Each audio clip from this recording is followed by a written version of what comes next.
17 বছরের অপেক্ষার পর আগামীকাল বৃহস্পতিবার সকালে দেশের মাটিতে পা রাখছেন বিএনপির ভারপ্রাপ্ত চেয়ারম্যান তারেক রহমান। তার এই স্বদেশ প্রত্যাবর্তনকে ঐতিহাসিক এবং স্মরণীয় করে রাখতে নানামুখী প্রস্তুতি শেষ করেছে বিএনপি। দীর্ঘ অপেক্ষার অবসান হতে চলায় তৃণমূল থেকে কেন্দ্র সব পর্যায়ে নেতাকর্মীদের মাঝে নতুন জাগরণ শুরু হয়েছে। ইতিমধ্যেই ঢাকায় আসা শুরু করে দিয়েছেন তৃণমূলের কর্মীরা।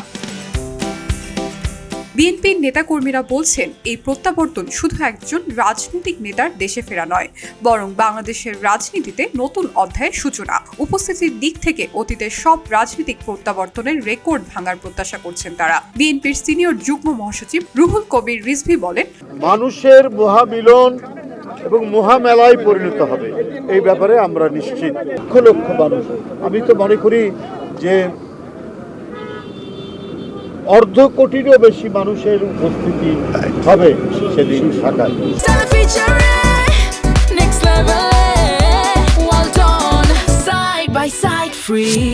আজ বুধবার সন্ধ্যা 6:15 লন্ডনের হিথ্রো বিমানবন্দর থেকে ঢাকার উদ্দেশ্যে যাত্রা করবেন Tarek Rahman. Boeing 787-9 Dreamliner উড়োজাহাজটির 25 ডিসেম্বর বেলা 11:45 ঢাকার হযরত শাহজালাল আন্তর্জাতিক বিমানবন্দরে পৌঁছানোর কথা রয়েছে। এ সময় তার সফর সঙ্গীদের মধ্যে থাকবেন সহধর্মিণী ডক্টর জুবাইদা রহমান, কন্যা জাইমা জারানাস রহমান, মিডিয়া টিমের প্রধান আবু আবদুল্লাহ সালে, ব্যক্তিগত কর্মকর্তা আব্দুর রহমান সানি এবং তাবাসসুম ফারহানা।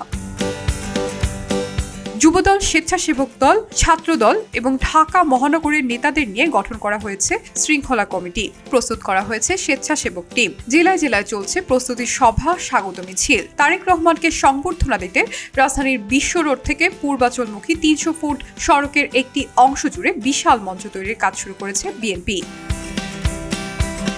মঞ্চ তৈরির কাজ চলছে। বুধবার রাতের মধ্যে মঞ্চ তৈরির কাজ শেষ হবে বলে জানিয়েছেন সংশ্লিষ্টরা। 48 ফুট দীর্ঘ, 36 ফুট প্রশস্ত এবং সড়ক থেকে 8 ফুট উঁচুতে এই মঞ্চ তৈরি করা হচ্ছে। প্রায় 900 মাইক লাগানো হবে রাজধানীতে। এয়ারপোর্ট থেকে শুরু করে আব্দুল্লাহপুর, বিশ্ব রোড, বনানী থেকে মহাখালী, যমুনা ফিউচার পার্ক, 300 ফিটের রাস্তা ধরে কাঞ্চন ব্রিজ পর্যন্ত লাগানো হচ্ছে এসব মাইক। পুরো এলাকা সিসিটিভির আওতায় থাকবে। বিগত সরকারের সময় যুগপৎ আন্দোলনে থাকা দলগুলোকেও আমন্ত্রণ জানানো হয়েছে। মঞ্চে তাদের জন্য নির্ধারিত আসন রাখা হবে। পাশাপাশি শহরের গুরুত্বপূর্ণ স্থানে ডিজিটাল এলইডি ডিসপ্লে স্থাপন করবে বিএনপি। শুধু ঢাকা মহানগর নয়, সারা দেশ থেকে লাখ লাখ নেতাকর্মী তারেক রহমানকে স্বাগত জানাতে ঢাকায় আসছেন। তারা bus, truck, mini bus, microbus, private car ভাড়া করে আসছেন। এছাড়া বিএনপির অনুরোধে 10টি রুটে বিশেষ ট্রেন এবং অতিরিক্ত কোচ বরাদ্দ করেছে বাংলাদেশ রেলওয়ে।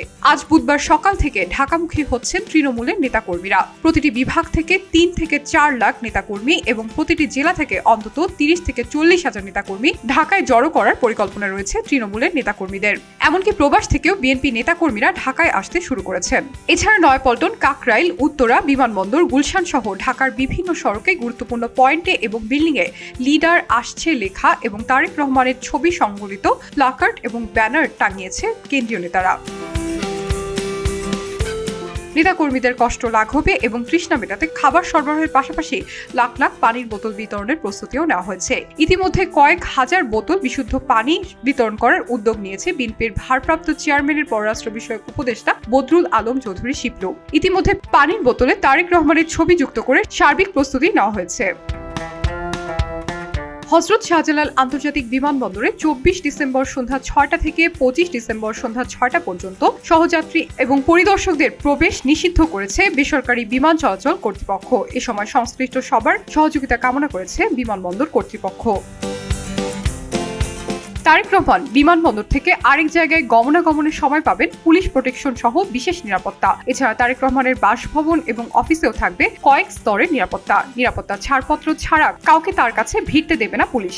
ইউনিফর্মধারী পুলিশের পাশাপাশি সাদা পোশাকেও ছদ্মবেশে গোয়েন্দারা তারেক রহমানের নিরাপত্তার দিকটি দেখভাল করবেন। এছাড়া দলীয় স্বেচ্ছাসেবক এবং নিরাপত্তা বাহিনীর সমন্বয়ে অতিরিক্ত প্রস্তুতি নিয়েছে বিএনপি। খবরের কাগজ, নিখাত, নির্ভীক, নিরপেক্ষ।